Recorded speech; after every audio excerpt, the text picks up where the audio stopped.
Science is a fundamental science, मूल शास्त्र है। ये स्पिरिचुअल साइंस के 6 सिद्धांत हैं। कितने? 6। तो हम एक एक करके उनको जानेंगे आज। पहला सिद्धांत है आत्म सिद्धांत, कहिए। दूसरा है जन्म पुनर्जन्म सिद्धांत। तीसरा है कर्म सिद्धांत। चौथा है पुरोगमन सिद्धांत। पांचवा है योग सिद्धांत और छठा है अनेकानेक सिद्धांत। मैं और एक बार कहता हूँ, आप उसको प्लीज रिपीट इट लाउडली।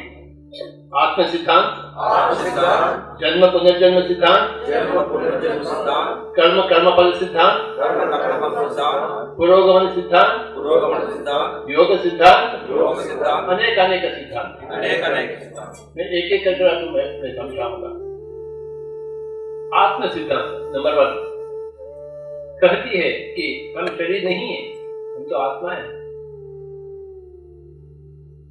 आप मुझे बताइए, मैं चंडीगढ़ का वासी हूँ क्या? हूँ क्या?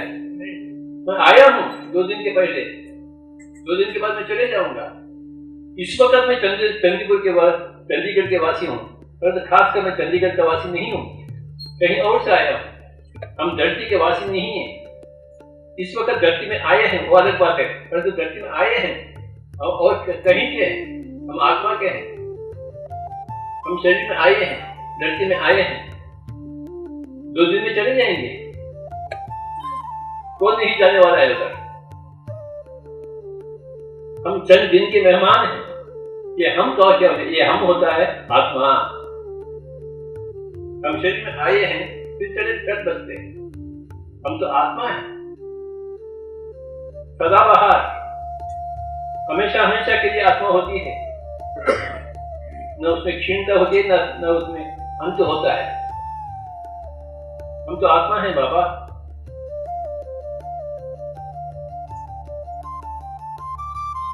हम आत्मा हैं, ऐसा बोलो।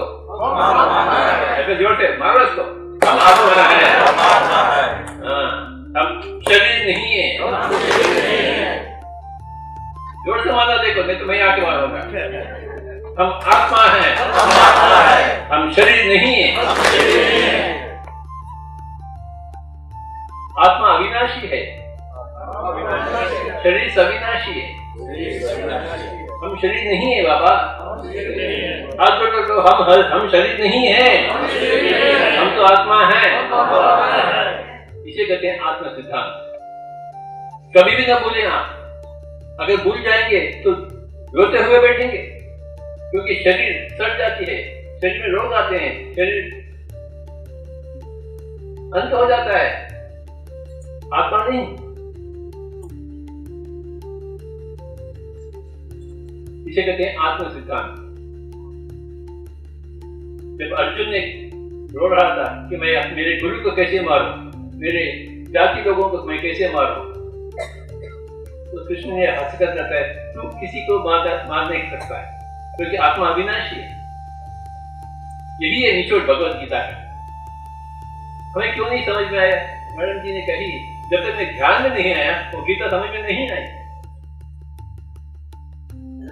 किसी को भी समझ में नहीं आएगा, संगीता जी को नहीं, किसी को भी समझ में नहीं आएगा। अर्जुन को स्वयं नहीं समझ में आया। कृष्ण के बावजूद, भगवत गीता सुनने के बावजूद अर्जुन को समझ में नहीं आया। जब उसका बेटा मर गया तो रो रहा, अभिमन्यु मर गया। क्यों रोया वो? भगवत गीता के बाद अभिमन्यु मर गया, वो रो रहा था, मेरा बेटा, मेरा बेटा, मेरा बेटा। कृष्ण जाके खींच के खापट गया। तुम क्या सुना भगवत गीता? रो रहा है, तेरा बेटा है क्या? उसकी मौत हुई क्या? दोनों की गलत बात है। ना ही वो तेरा बेटा है, ना ही उसकी मौत हुई। आत्म सिद्धांत बाबा। अर्जुन स्वयं को कुछ भी नहीं मालूम हुआ, क्योंकि वो ध्यान नहीं था, योद्धा था, योगी नहीं था। भगवत गीता में कहा गया है, हे अर्जुन, आप योगी बनो। सुना कृष्ण जी से, पर किया क्या? युद्ध रण में था तो योग नहीं किया, तो उनके भाषण कैसे सुनने आएगा, कैसे समझ में आएगा? किसी को नहीं आएगा, ना संगीता जी को आएगी समझ में, ना ही अर्जुन को। ध्यान के बावजूद ही समझ में आता कि हम आत्मा हैं, हम शरीर नहीं है। हम उधर अच्छा रहते हैं, प्रेम मिलता है उधर जहां से हम आए हैं। वो माँ बाप का घर है, परंतु ये ससुराल का घर है। यहाँ आना ही चाहिए, कष्ट को देख परसना ही चाहिए, तभी तो आप सीखेंगे। तो ये जो धरती है ये स्कूल है आत्मा के लिए, इसलिए हम यहाँ आते हैं। जब स्कूल में शामिल होते हैं, उसे जन्म करते हैं, तो फिर बार बार जाते हैं स्कूल में। एक बार स्कूल में गए तो बार बार जाना ही पड़ेगा ना, तो उसे कहते हैं पुनर्जन्म। जन्म पुनर्जन्म, जन्म यानी स्कूल में आ जाना, पुनर्जन्म यानी बार बार जाना स्कूल। जब तक आप पूरे स्कूल में सारे पाठ नहीं सीखे, you have to learn all the lessons. So earth is a school. और जहां से हम आए हैं आत्मलोक में, वो तो मोहब्बत है, सब कुछ है, ज्ञान भी है, परंतु अपने एक्सपीरियंस के लिए हम आते हैं पाठशाला। Earth is a school where every atma learns many things. Understand? So earth is a school. ये जो धरती है ये पाठशाला है, यहाँ हर आत्मा को आना ही है। जहां से हम आए हैं वहां जितना भी अच्छा हो, माँ बाप के घर में सब कुछ ठीक है, परंतु संगीता जी अपने बच्चों को स्कूल भेजेगी ही भेजेगी।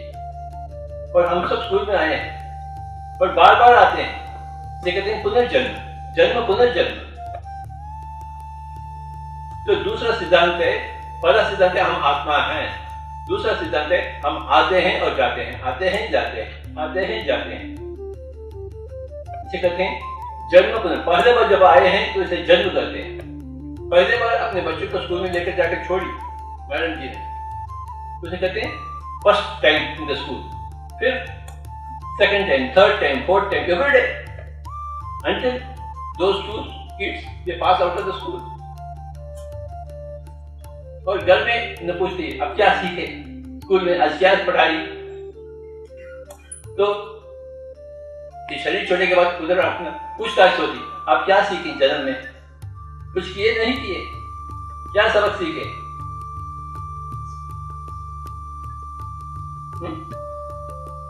उधर आपका इंटरव्यू होता है। स्कूल से आने के बाद मैडम जी ने कहते हैं अपने बच्चों से मैथमेटिक्स सीखी, साइंस सीखी, क्या सीखी।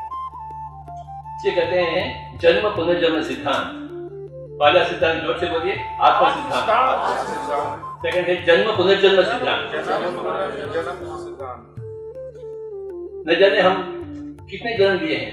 आमतौर पर हर एक आत्मा 400 जन्म लेती है, 100 इधर 100 उधर। अच्छा पढ़ाई करेंगे तो 400 जन्म, नहीं पढ़ाई करेंगे तो 500 जन्म, 600 जन्म, 60 100 जन्म। ज्यादा लेना पड़ेगा आपको, क्योंकि पढ़ाई नहीं करेंगे आप, मनमानी करते हैं।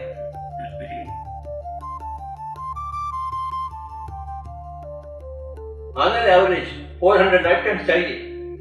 जैसे मैडम ने कही 200 जन्म में स्त्री के शरीर में पढ़ाई अलग होती है, पुरुष के शरीर में पढ़ाई अलग होती है। तो अमीर के शरीर में, अमीर की जिंदगी में पढ़ाई अलग होती है, उसको देना सीखना पड़ता है। गरीब के जीवन में और कुछ है, उसको कष्ट करना पड़ता है। हर एक जन्म में कुछ ना कुछ हम सीखेंगे। तो 400 जन्म होते हैं 400 सबक सीखने के लिए। अंत में लोग आते हैं ज्ञान की कक्षा में। आप सभी को मेरा नमस्कार। प्रथम कक्षा के लोग यहाँ नहीं आते, वो दारू के पीते रहते हैं, अभी सुबह से लगे हुए रहते हैं। यहाँ ज्ञान की कक्षा वाले सबको मालूम, फिर भी कोई भी नहीं आता है। उनके लिए सबक अलग है, हमारे लिए सबक अलग है, बच्चों के लिए सबक अलग है, बूढ़े के लिए सबक अलग है बाबा। तो इसे कहते हैं हम क्यों आते हैं स्कूल में, जन्म क्यों लेते हैं, सीखने के लिए। क्यों आते हैं हम, जोर से बोलो, अगर पढ़ाई नहीं करे, सीखे नहीं तो क्या होगा, फेल हो जाएंगे। फिर क्या होगा, दोबारा से आना होगा बाबा।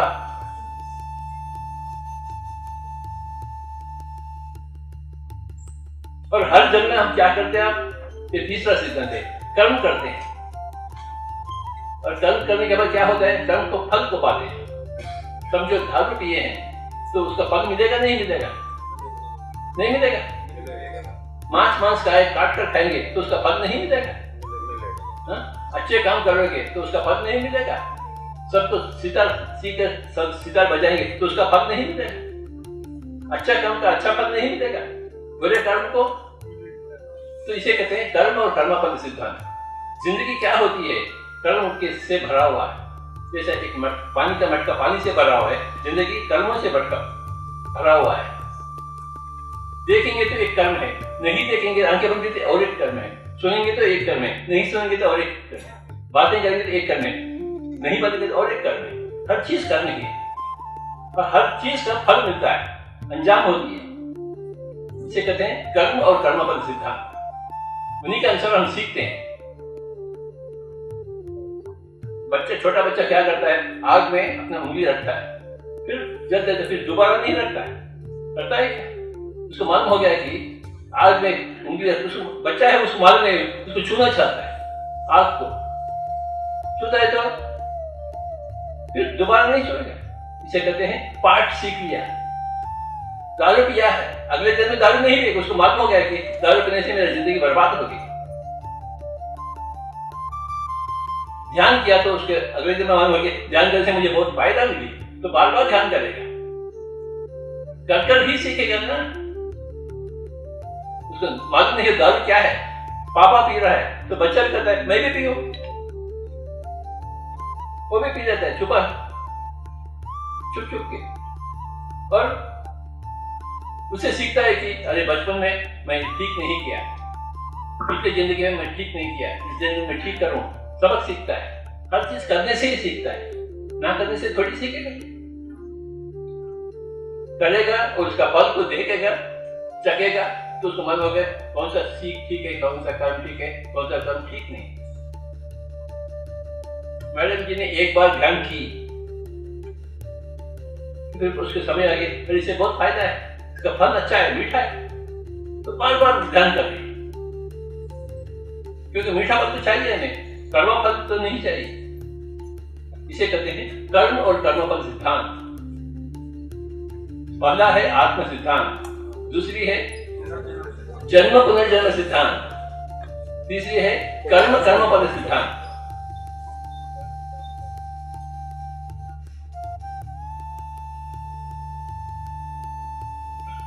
और चौथा है पुरोगमन सिद्धांत। 100 में 20 मार्क्स आया, 30 मार्क्स से आप फेल हो जाते हैं, 30 मार्क्स के ऊपर आपको पास हो जाते हैं। 20 मार्क्स आए हैं, फेल हो गए, तो उसका मतलब क्या है? उसका मतलब है कि आपको उस सब्जेक्ट में उतना ही नॉलेज है, ये आपको मालूम हो गया। एग्जामिनेशन लिखते हैं, 20 मार्क्स आए हैं, तो उसको आपको मालूम हो गया कि मेरा नॉलेज जितना है वो 20% है। ओके, जानकारी हुई ना, अपने आप के बारे में जानकारी हुई, तो फेलियर कहाँ है? अपने आप के बारे में जानकारी होना ही प्रोग्रेस है, अपने आप के बारे में जानकारी होना ही एजुकेशन। मुझे 20 मार्क्स आए हैं, अभी 80 मार्क्स आने का है, तो मैं आगे बढ़ूं। आप कहां है आपको बताती है एग्जामिनेशन और मार्क्स, फेल्यूर नहीं है। हम समझते हैं failure, every failure is stepping stone for success. Then where is the failure? Where every failure is stepping stone for success, where is the failure? कभी भी 2 बार जाता है, वही बार जाता है, तो फेल्यूर है क्या? फेल्यूर की बात ही नहीं बाबा, ये आध्यात्मिक शास्त्र है। इस क्षेत्र में फेल्यूर है ही नहीं है, हर चीज आगे बढ़ रही है। 20 मार्क्स वाला अगले साल में 30 मार्क्स डालेगा, 30 मार्क्स वाला अगले साल में 40 मार्क्स डालेगा, ये प्रोग्रेस है बाबा। अपने आप के बारे में जानकारी, तो मैं 20 मार्क्स का हूं, समझे? वहां से हम वर्क आते हैं, उन्नति पाते हैं, तो इसे कहते हैं पुरोगमन सिद्धांत। There is no failure at all for any soul, any time, in any dimension. There is only constant learning process. You cannot fail, even if you want to fail, because every experience gives you knowledge. Every experience gives you knowledge. जब उंगली आग में रखा बच्चा, उंगली जल गई, तो क्या फेलियर हुआ क्या? वो सीख लिया, अरे इसमें उंगली नहीं डालना। वो सीखने का मतलब क्या है? प्रोग्रेस हुई, otherwise there is no progress. Failure is stepping stone for success. हम सब जानते हैं ये स्टेटमेंट को, बचपन से जानते हैं, पर नहीं जानते। फेल्यूर होते हो रो बैठते हैं, जानते हुए कि failure is the stepping stone for success. बचपन से हम सब सुने आए, कौन नहीं सुना इस बात? परंतु क्या बोलते, तू क्यों फेल हुआ? माँ बाप अपने बच्चे से, मेरे भाई का भी मैं किस्सा बताता हूँ। हाई स्कूल में मेरा बड़ा भाई हाई स्कूल में मार्क्स पाया, उसको आए 59.5 आए। तो मेरे फादर ने उसको बेल्ट लेकर मारा मेरे सामने, तो मेरा नाक कटवा दिया। मेरा फादर हमेशा फर्स्ट क्लास आते थे, तू सेकंड क्लास आया,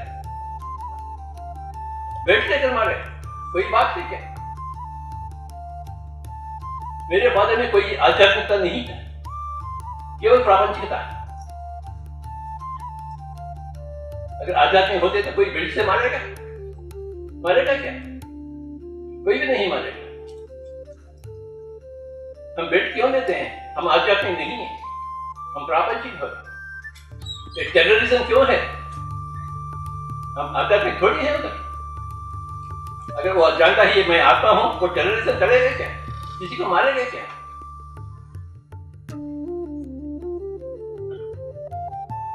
My father took the belt and beat him. It was a terrible sight to see. There was no spirituality with my father or mother. They considered failure as a failure. 59.5 marks आए तो belt लेकर मारे। अक्सर हर घर में ऐसा ही होता है। ये घर घर की कहानी है। Am I right? Yes, sir. आप सब उनके स्थिति से गुजरे होंगे, नहीं गुजरे? देख लीजिए, मैं एमबीबीएस में सीट मांग रहा था, 2 मार्क्स से मेरे एमबीबीएस में सीट नहीं आया था। तो मैं क्या किया, लोग अपने घर में बोले, अरे तेरी सीट नहीं आया क्या, तो फेल्यूर है। मैं हमारे हैदराबाद में एक टैंक है हुसैन सागर, सुबह निकल गया कूदने के लिए, मरने के लिए, क्योंकि घर में ही बोले तू फेल्यूर है। मैं मरने के लिए गया, सुबह 4 बजे निकला घर से। अब देख रहा था कूदूं या ना कूदूं, पानी बहुत ठंडा था इसलिए नहीं कूदा। अगर गर्म पानी होता तो आवश्यक होता, मुझे ठंडे पानी से नहीं नहा सकता, नहीं मर सकता हूं। घर में ऐसा माहौल है, 2 मार्क्स से एमबीबीएस में सीट नहीं है, तो क्या मैं बेवकूफ आदमी हूं? कोई बात है? अपने बच्चों का ऐसा शिक्षण देते हैं घर में, अपने ही घर में माता पिता स्वयं देते हैं। तो कूद के भर, तेरा मुंह नहीं दिखाना। Am I failure in my life just because I didn't go to MBBS? मैंने MBBS से इन सारे लोगों से मैंने प्रतिज्ञा की, कोई भी MBBS नहीं रहेगा इस दुनिया में, सबको मैं खत्म करके छोड़ूंगा। No doctor no medicine. चलो तू कौन है डॉक्टर? सब लोग बोलिए नो डॉक्टर नो मेडिसिन। जोर से बोलिए चाहिए क्या डॉक्टर मेडिसिन? तो चलिए ध्यान को अपनाइएगा। Actually, you know what is MBBS? Shall I tell you? MBBS means Bachelor of Meditation and Bachelor of Spiritual Science.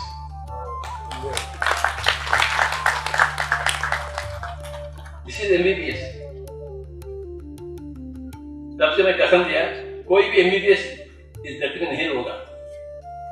कोई भी ऐसा नहीं कहेगा मैं डॉक्टर। तू कौन होता है डॉक्टर? किसका डॉक्टर है? तू स्वयं पागल है। ये डॉक्टर है MBBS, इसलिए MBBS नहीं करते हैं, सीधा पकड़ा है। MBBS है स्वामी जी, डॉक्टर जोड़ जाते तैयार हो जाएंगे डॉक्टर। तो चलिए जोर से बोलिए आत्म सिद्धांत, जन्म पुनर्जन्म सिद्धांत, कर्म कर्म फल सिद्धांत, पुरोगमन सिद्धांत, नो फेल्यूर, ओनली प्रोग्रेस। सृष्टि में फेल्यूर तो है ही नहीं है। अभी हिंदी में क्या बोलते हैं फेल्यूर को? असफलता। बिल्कुल, सृष्टि की रचना में असफलता है ही नहीं, सफलता ही सफलता है। हर जगह सफलता है बाबा। जिसकी जानकारी आपको मिलती है केवल आध्यात्मिक शास्त्र में है। देखो, my father never studied spiritual science. He died like that. I couldn't teach him. My mother, I could teach her. She died as a great yogi. My father did not learn. My father did not learn the lesson, even though I am his son, trying to teach him. देखो, सृष्टि में कोई असफलता है ही नहीं। अपने आप को कभी भी असफल ना समझिए। आप समझ में आ गया? आ गया? तो देखो कितना बदलाव है ये। Is it not a great revelation? Tell me. Very great revelation. Spiritual science is revelation. Revelation after revelation after revelation, Baba. That is what is spiritual science. हम शरीर नहीं है, हम आत्मा है। Biggest revelation. हम पाठ सीखने के लिए आते हैं। धरती एक पाठशाला है, बार बार आते हैं इधर। पुनरपि जननम पुनरपि मरणम। और हर एक कर्म का कर्मफल होता है। ये मेरा हाथ है, यह छाया है। मैं हाथ यहाँ घूमूं तो छाया किधर होता है? उधर ही होता है। छाया भी इधर आता है। मैं ऐसा ऐसा कर तो छाया क्या करती है? वो भी ऐसे है। ये कर्म है या कर्म फल है? कर्म फल कर्म के पीछे ही होता है। कोई अपनी छाया से छुटकारा पा सकता है? अपनी ही छाया से कोई छुटकारा पा सकता है? तो कर्म फल से कर्म अब छुटकारा कैसे पाएंगे आप? जब ये समझ में आएगा बुरा कर्म करेगा क्या? करेगा क्या? कर्म सिद्धांत नहीं जानता है, इसीलिए कर्म कर रहा है बुरा कर्म। दारू पीने से उसको मालूम होता है क्या होता है, तो दारू पिएगा क्या? हाँ? उसको मालूम ही नहीं, जानकारी ही नहीं। He is not a student of spiritual science. Everybody should become a student of spiritual science. Spiritual science should be taught in every school, in every house. हर घर में स्पिरिचुअल साइंस की शिक्षा होनी चाहिए।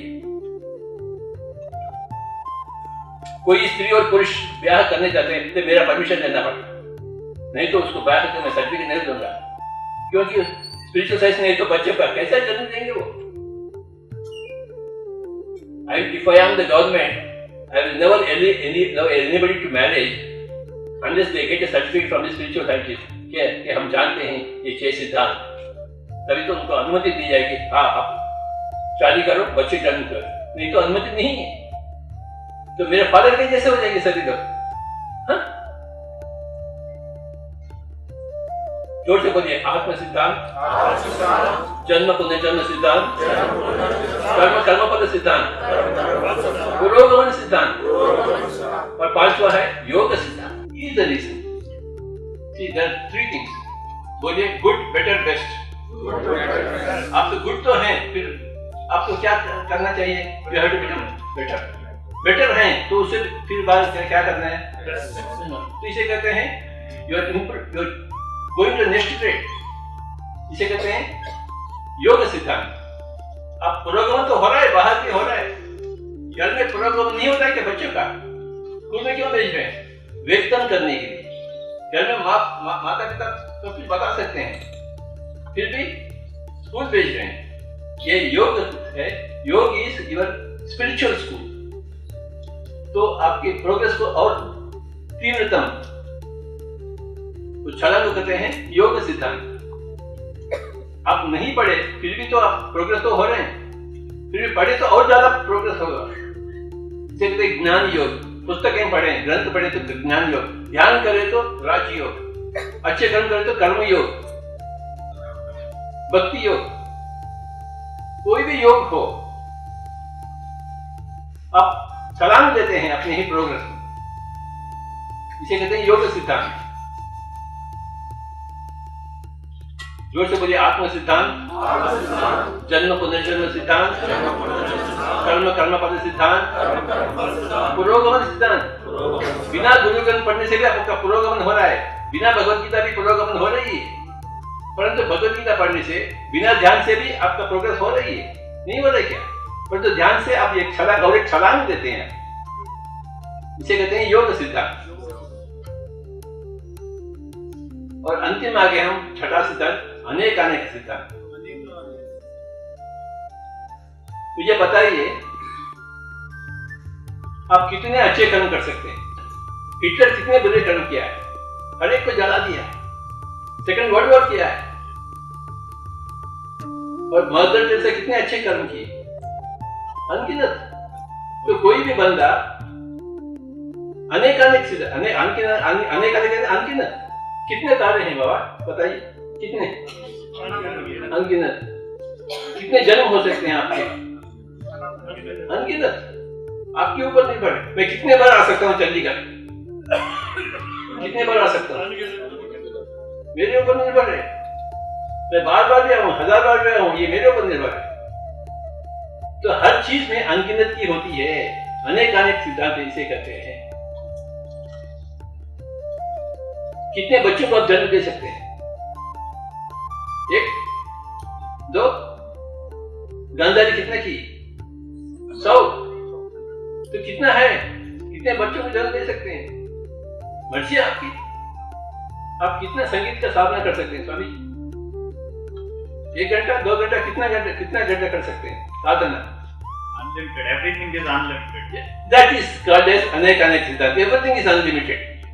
There is no limit anywhere. Anywhere you go, there is unlimitedness. There is infinity everywhere. सृष्टि में कितने धरतियां हैं, कितने सन है, कितने सूरज हैं, बताइए? ये भी अनगिनत है। Everything is अनगिनत यार। मैं कितने कपड़े खरीद सकता हूँ? कुर्ता, कितने कपड़े? मुझे हर एक नया कुर्ता मिलता है मुझे, आप आपके से मुझे देते हैं। Everything is अनगिनत, limitless. There is no limit in सृष्टि। आप जहां भी देखो अनगिनत लोग, अनगिनत पार्ट, कितने, how many lessons you can learn in one lifetime? How many lessons? Unlimited. देखो सपना मास्टर जी, और कितना ताकत सपना कर सकते हैं आप? Unlimited. Everything is unlimited, Baba. Everything is unlimited, limitless. इसे अनेक अनेक सिद्धांत।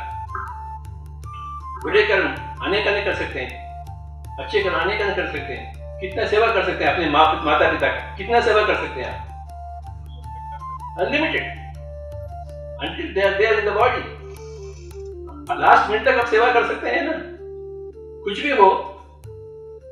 जब आप स्पिरिचुअल साइंस के अंतिम कक्षा करते हैं, आप हर जगह इंफिनिटी देखते हैं।